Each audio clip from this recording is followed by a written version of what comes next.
We're looking at an additional 1 to maybe 3 inches of rainfall. I think most of the heaviest rain will stay down to the south of the city. So it won't be as widespread as we saw just yesterday. And I don't think the thunderstorms will be as widespread as we saw yesterday. But there's still a level 3 threat. You can see over much of our area. Level 2 threat you can see off to the far east, just to the east of the Athens area. What can we see? Hail. Damaging winds up to about 60 miles per hour, and tornadoes. It's a low end threat, but still have tornadoes possible in our area. 2 areas that we'll be watching for development. It's not like yesterday where we were tracking those storms making their way across Mississippi into Alabama. We're watching these sprinkles, if you will, down here to the south for development as we head into the afternoon. Once we get into daytime heating, that's going to start to fire up and make its way further off to the north. We're also tracking a front that's back off to the west. You can see the thunderstorms associated with it right now, but that won't move in here until we head toward the evening. I'm thinking after 5 or 6 o'clock, we'll move into our far northwestern counties. We're looking at a threat of heavy rain. It's a moderate threat also for those damaging winds, those winds up to about 60 miles per hour. Low threat for the tornadoes and the hail, but the possibility is there.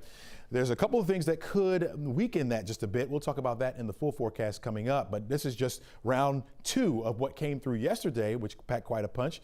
Brittany Kleinpeter is out and about surveying some of the damage from those storms.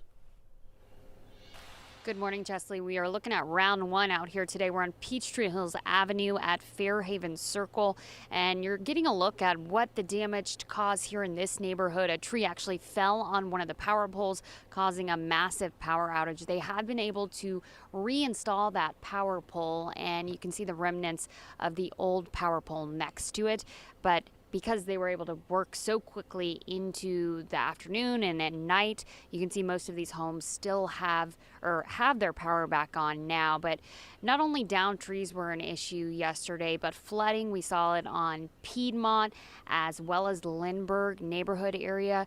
That was one of the major issues posing for many drivers in the metro Atlanta. We also saw damage in central Georgia. I want you to take a look at those. There are reports of damage from possible tornadoes in west and middle Georgia. That is what we saw in the mid-afternoon. And you're looking at video of the destruction left behind in Bleckley and Bibb County. That's near the Macon area.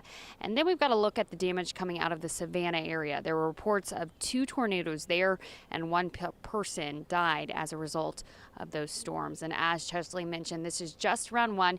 We've got round 2 coming up later today, so residents are going to want to continue to be aware and stay off those roadways if possible. Chesley. All right, thanks a lot, Brittany. Really appreciate that. That's right, folks. We want you to stay weather aware, and wherever you are, you can do that by downloading our 11 Live app.